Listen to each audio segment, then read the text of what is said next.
Jessica Fortune over 18 years ago. She was a member and a student at the North Alabama Center for Education, actually Upward Bound program, actually the Math and Science Upward Bound program. Jessica has been a Huntsville resident her entire life. More specifically, she's been educated through District 8, through the Huntsville City School System. She's a proud 2002 graduate of the J.O. Johnson High, the former J.O. Johnson High School, always a Jaguar. Jessica has always been a strong and vocal advocate for education. Previously, she was president of the Parents Council for Barbara Davis for the Barbara Drive Head Start Center. She went on to serve as an education advisor for the Huntsville, Madison County Limestone Community Action Agency for the board of directors. Jessica understands that our children are placed at a disadvantage early in their education journey. Due to lack of resources, our students are placed at a disadvantage. Jessica believes that through her tireless efforts, she'll be able to put Alabama back on top and be in a competitive education system. She's going to work tirelessly for us. So please join me in welcoming the wife, the mother, and the next District 8 School Board Education member, Jessica Fortune Walker.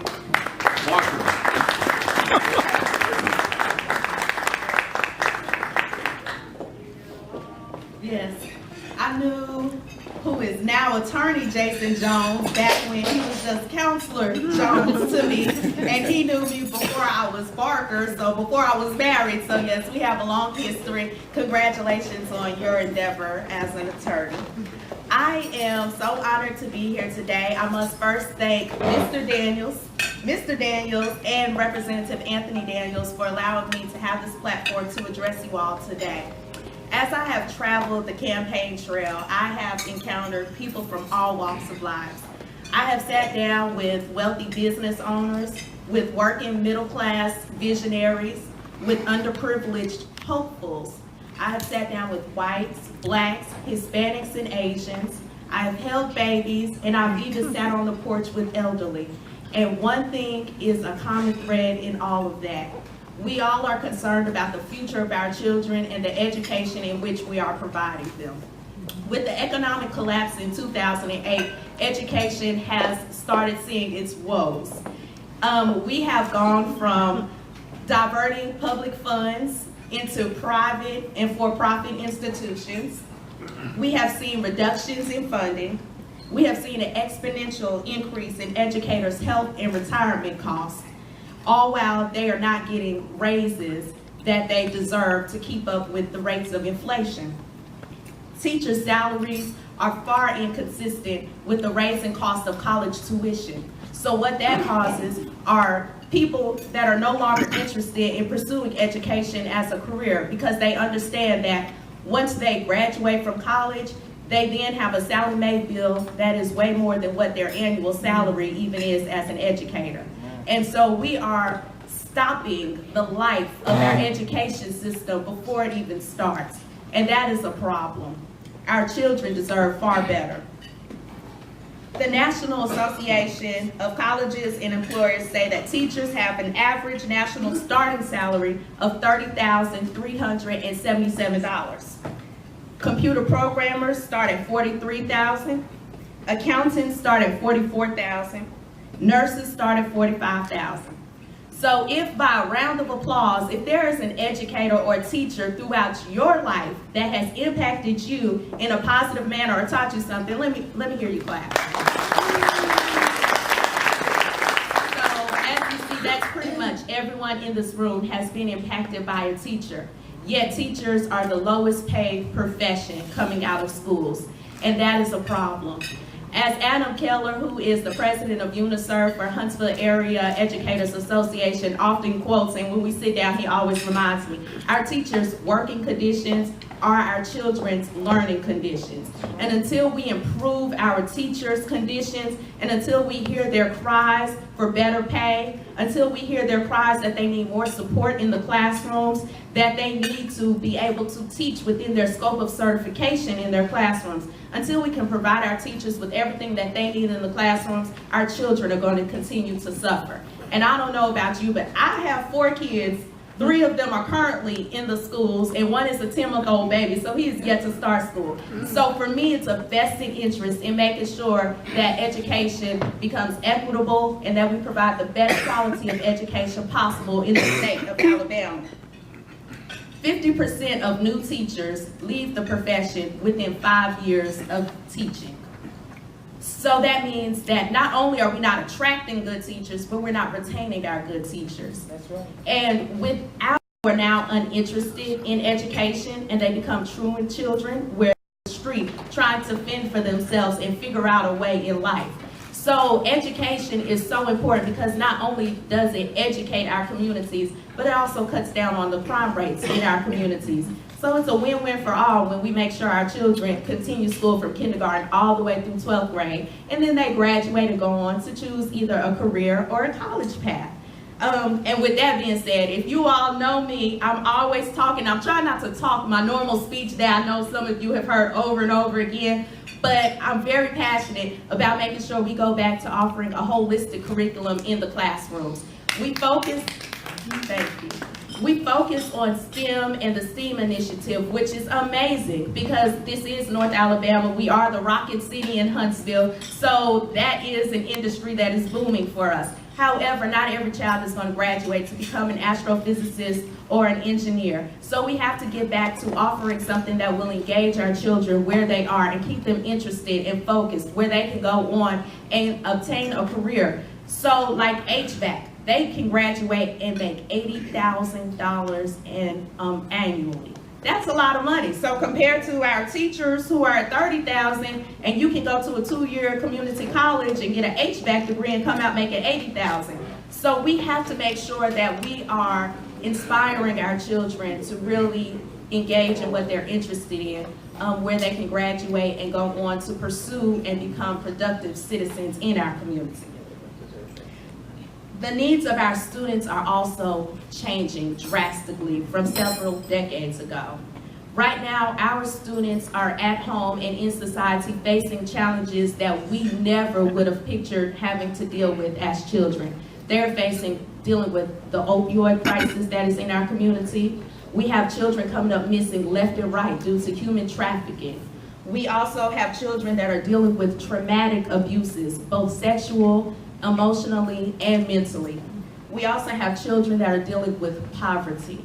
And these children are then coming to school and they're looking at their teachers to be their saviors. These children are coming to school hungry.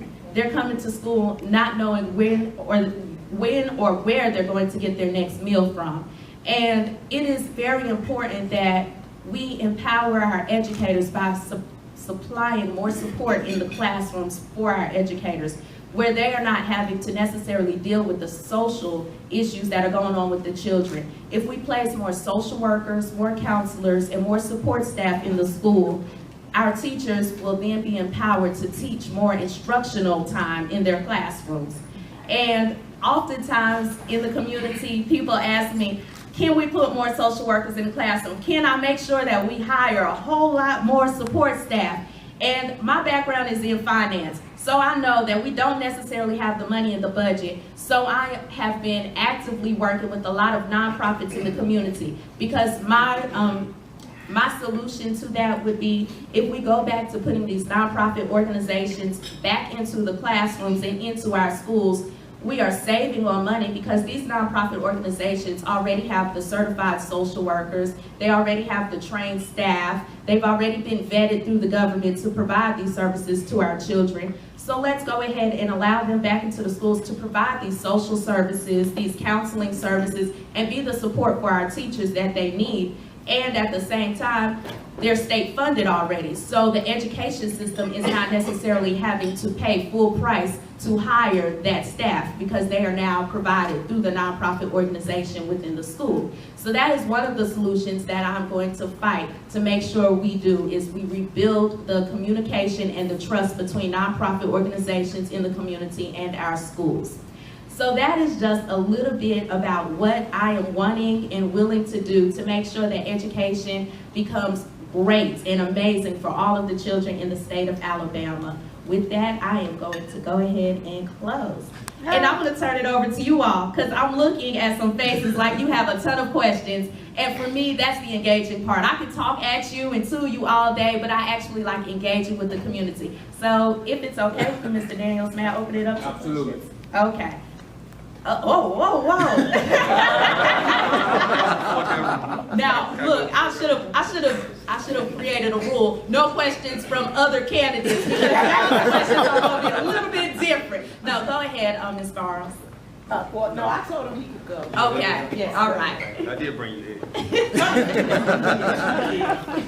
So my question is, how would you propose that we address the issue of failing schools that are labeled as failing for whatever reason? I just think that giving up on the school and the students there is not productive. And as the head of the school board, member of the school board, how would you address that? First, let me start off by saying I have a quote that says that our children are not failing the system. We have created a system that is failing our children. So, and with that being said, what I am finding out and what I have found out, which has led me to this seat, is that through a system of setting curriculum standards that are far egregious, our children, we have been teaching our children at a certain standard, and then we come in with this aggressive new curriculum, and our teachers haven't had time yet to get acclimated to it, and then we're throwing it on them to test them on this information, where they haven't even really had time to give the information to the children for the children to absorb, and the teachers themselves haven't been able to create plans and curriculum around these new standards, and we went automatically to testing.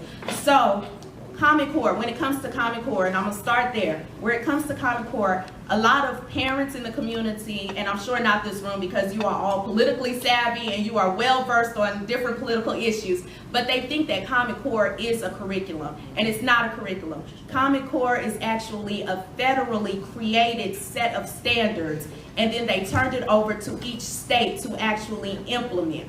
So the states have authority to decide how they want to implement their curriculum and create their curriculum to support this national standard. So I think Common Core is actually a great idea. It is something that is needed. With this being the Rocket City and a military base, and we have families in and out of this city and in this district all the time, we have to have some set of standard.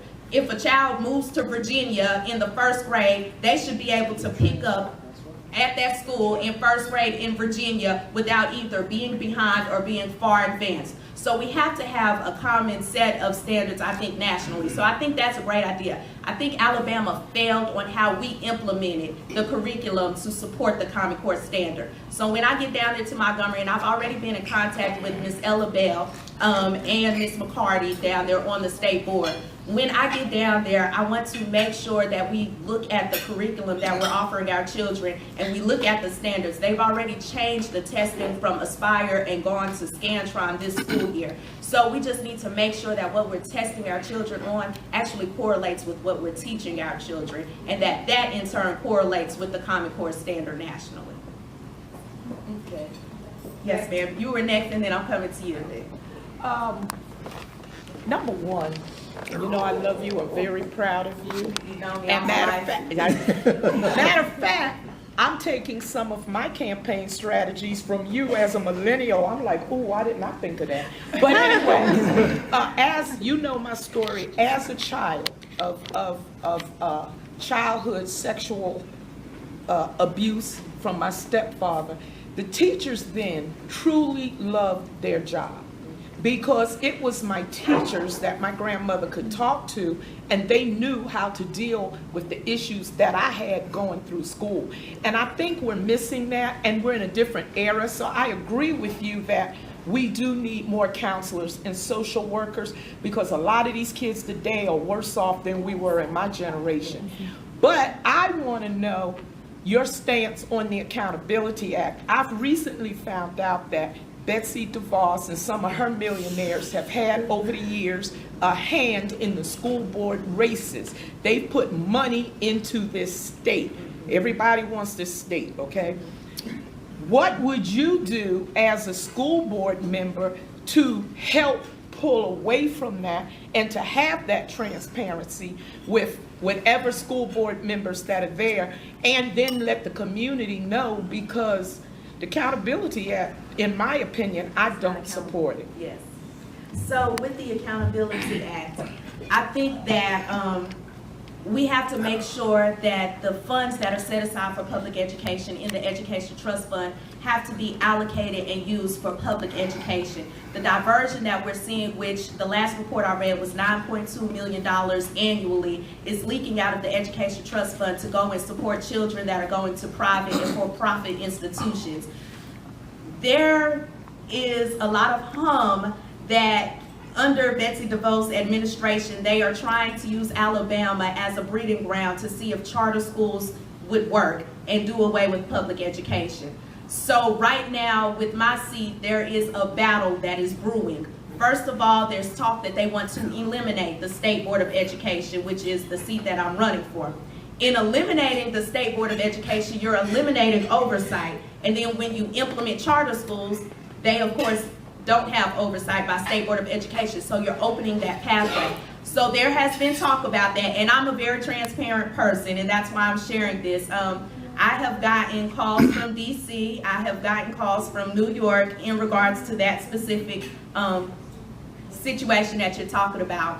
I have gotten offered a lot of money from the conservative side, specifically the NRA has come up and offered me a ton of money to speak and vote a certain way. And if you look at my campaign finance report, which is public information, and I never hide anything, because like you said, transparency is key, and I think that that is something that we are missing, is transparency and communication. And I'm always in the community. If you all follow me on social media, I'm always running my mouth on social media, talking about what's going on and who's doing what. So that's just me naturally, and I'm going to continue to be that way. I'm that as a candidate, and I'm going to be that as a representative, because first and foremost, that's what I am, as a representative. So with that being said, we have to make sure that we are constantly staying in communication with one another. I'm not going to be able to fight that machine by myself. I'm going to need all of you in the community. I'm going to need my teachers. I'm going to need my parents. I'm going to need my administrators, my superintendents, because public education has to be the option. It has to be. We cannot eliminate public education, because then you're taking the opportunity for children who cannot afford to go to private school, for children who may not get accepted into charter schools. You're taking that option for a quality education away from them. And then when you also leak that money out of the Education Trust Fund to go into private institutions, you're taking that money away that could provide that teacher a little more pay that's in the public education system. You're taking away the opportunity for that teacher to have supplies in her classroom, where she's not coming out of her pocket $200 and $300 each semester to supply her classroom with supplies. So for me, public education is very important. It has to be an option. We cannot eliminate it. So I hope that answers your question. All right. Yes, ma'am. What I'm concerned about is the abuse in the curriculum where the information is being distorted, mostly for political gain.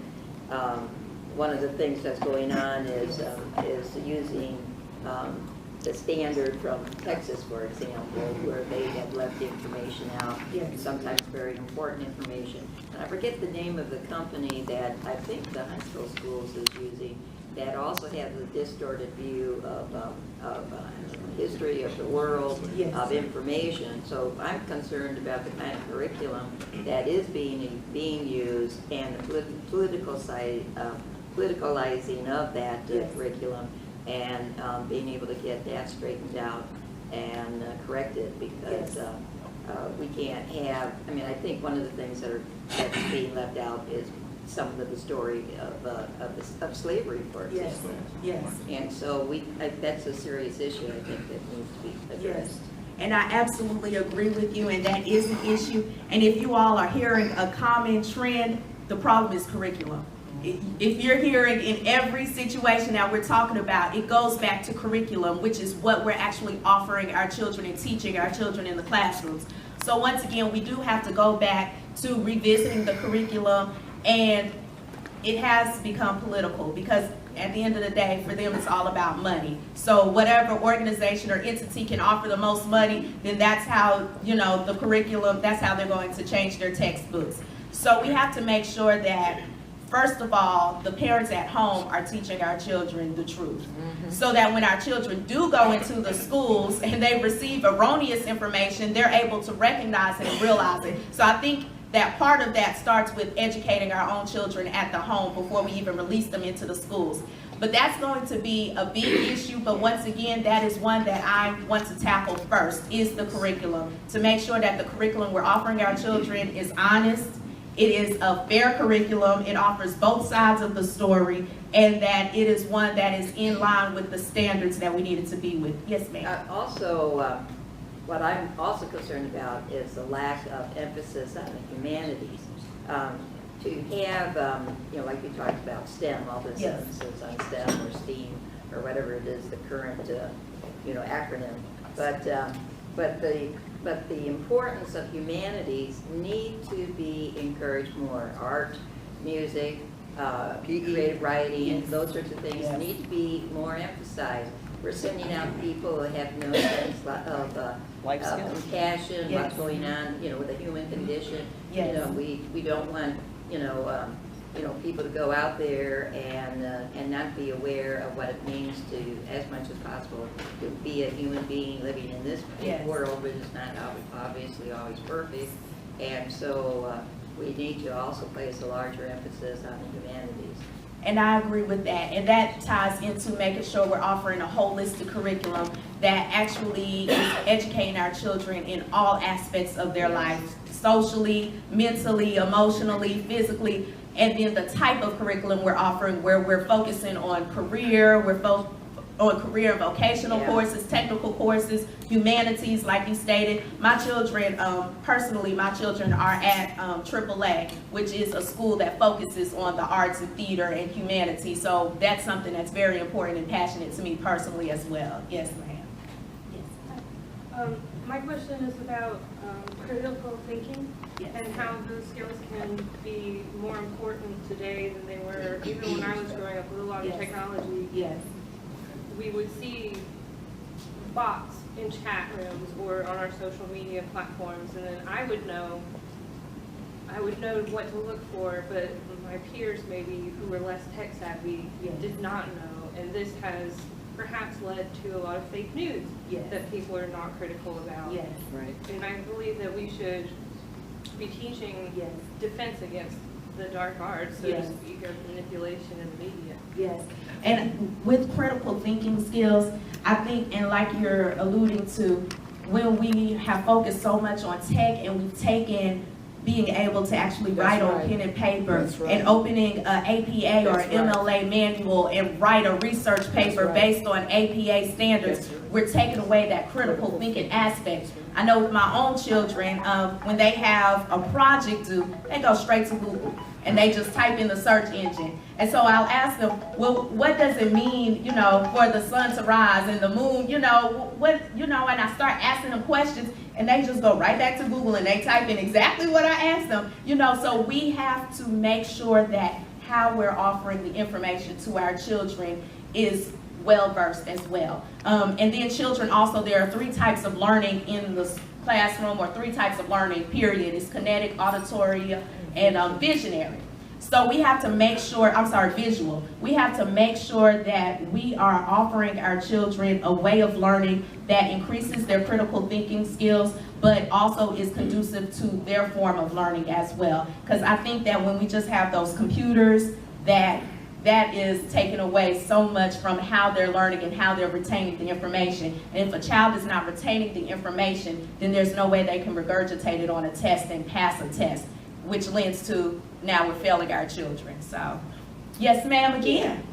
Well, Oh, and I'm sorry, I see you. I'm coming to you next. I'm sorry. I'm a retired university professor, and one of the larger issues is the fact that class sizes, especially in areas such as English, which is a labor-intensive area, where the class sizes are sometimes way too large.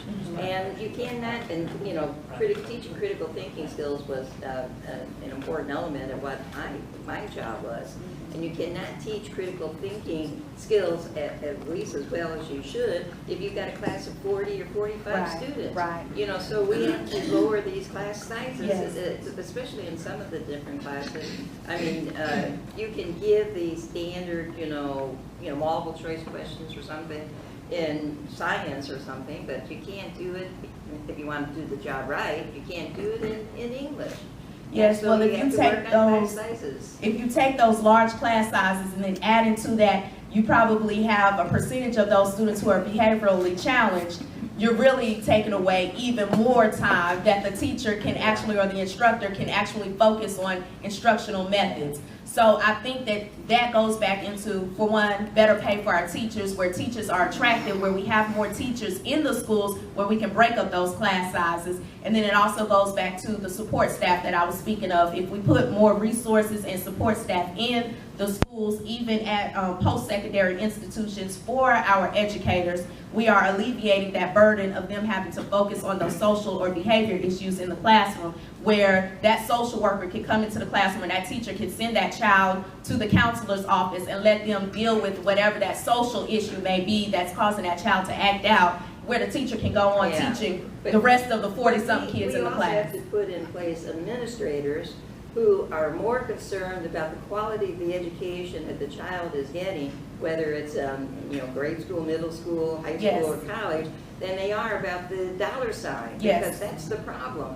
They just equate, well, we can put 45 people into this, kids in this classroom, and that'll be it. That's not it. That's not giving a quality education. Well, lucky for me at State Board of Education, that's another role that I would have is the hiring the superintendents. Yeah. We get to vet and choose who the superintendents are. And you're right, there is a lack of interest in our schools. It's become so political and money pushed and driven that we have administrators who are more worried about making a dollar and moving up to the next level in politics or education than they are actually concerned about their district. So that is one thing that I would have a capability of making sure we have administrators who have a passion for education more so than a passion for politics. Yeah, I had a president at A&M who one time used to call students customers and talk about us providing them customer service. Yes. They're not customers, they're students. They are, right? yes. We don't need to be hiring those kinds of people Correct. for running any Yes, institution. you're right. Yes, ma'am. I'm sorry, ma'am. Yes. Well, first of all, first of all, I can applaud you taking your kids to AAA. Thank you. But what is offered at AAA should be offered in all the schools. Yes, absolutely. It is not. Also, the core curriculum, I do have a little bit of problem with. It focuses so much on math, reading, and the arts are left behind. Yes. Social studies left behind. Geography. I can tell you, I was an art teacher, and questions we had to write a story about our art project. They couldn't write. They couldn't put their thoughts down. They had no sentences. They couldn't even capitalize their own name. Yes. And somewhere along the line, we're missing the boat here. Yes.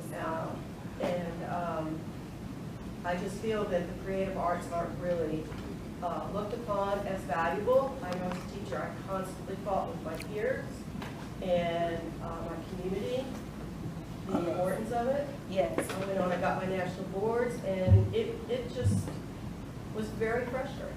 Yes. And that's the only place they got a creative process, that they could use a creative process. Yes. And I think that like what you were saying, the kids not knowing that you capitalize the first letter in your first name, and you capitalize, or that you head a paper in a certain manner. Like, we've gotten away from all of that, and that is, again, due to us going straight to technology, and we just made that jump. It was like one year, I think my oldest child, who's now in 8th grade, I think she may have been in 2nd or 3rd grade, and it was like just all of a sudden she came home with a laptop, and I'm like, oh, what's going on? She's like, oh, we all get laptops at school now. And I don't think that the way we did it was progressive enough. We didn't go through the proper steps to just slowly go into that. It was just bam, all of a sudden. Well, not only that, the technology system wasn't there to support it. Correct, and So that's at correct. the time, the system was down. And a lot of parents didn't even have access to internet at home. And So they yes. and they got rid of their textbooks. So Yes. here's a teacher that has What is Yes. she gonna do? Yes, and that was right around the same time that the Common Core standard was Yes. passed. And then you have this new testing, so now you have technology offered in the classrooms and textbooks taken out, like all textbooks were taken out. I asked them, where are your books? And they said, we don't have them anymore. Which for me, that was mind blowing, because how are you going to write and retain and the critical thinking? Like, oh my goodness, like I'm telling you, I'm a millennial, and that was scary for me, because at least when I was in school, we had both. We had the technology and we had the textbooks, and we knew how to merge the two. And if our computer died, we knew how to pick up pen and paper and get it figured out, you know. And I keep telling, like, my own children, you have to know how to do math with pen and paper. You can't do it with a calculator and on the computer and through Google, because if you're at work and your computer dies, you're gonna be out of luck, and it's gonna be pretty bad for you. You know, so I think that overall in the curriculum and how we're implementing the curriculum, we have to make sure that we are looking at how we're instructing them. But in allusion to what you're saying about the arts in the classrooms, I personally, like I said, have an interest in the arts, and I think that the arts is an outlet for a lot of children. I met with a parent last night who has 2 children that have dyslexia, and she was in tears, and she was saying that if it wasn't for the arts program, her children would have been written off. And she said she probably would have pulled them out of public schools and just kept them at home. She said it was because of the arts that the art teacher was able to see, oh, they actually can understand, they just understand a little differently. So when the teachers in their core classrooms had written them off and didn't understand what was going on, which is a problem, our educators that are in these colleges and are brave enough to pick up education as a profession, we have to make sure that even at post-secondary schools, the curriculum is expansive enough to actually teach our educators how to deal with these social issues and these learning disabilities in the classroom. Even if a teacher is not certified on working with a child with special needs or a learning disability, they should be able to identify it. And right now we don't have that. So we have children sitting in classrooms with learning disabilities, and we are failing them, right back to that failing. We're failing them, and it's not even something of their own fault. They're sitting there and they literally cannot read because they have a disability. They literally cannot write because they cannot put the letters together to make the word out properly. And that's what me and this parent were talking about last night. So special needs is another passion of mine, and when I say special needs, it's a little more inclusive than what you normally think of special needs. Special needs, you automatically think of a child with physical disability or physical challenges. But special needs also encompasses those with learning disabilities. It also, to me, encompasses children with social and mental challenges as well. They need special attention. So it's not special needs as in we need to send them into a sensory room to take a time out and play. No, that's horrible. It's more so we need to make sure they're getting special and additional attention in the school to make sure that they are still learning in a proper manner that will still help them even become productive and successful citizens. Because just because you have a challenge or a disability or something that impairs you does not mean that you are failing or you can't be successful. Many of them go on to be successful in a career path that they choose. So arts is an avenue for that. And you're right, arts needs to be offered in all of our schools. And someone told me the other day, they said, you cannot offer all of these classes that you're talking about in all of the schools. No, I can't. But we can put centers like the Huntsville Center for Technology that used to exist here in the community back up, where you have a hub for those students to go to during the day to learn that. We can also incorporate after-school programs and Saturday sessions for these children to learn some of these trades and skills and be exposed to the arts. Yes, ma'am.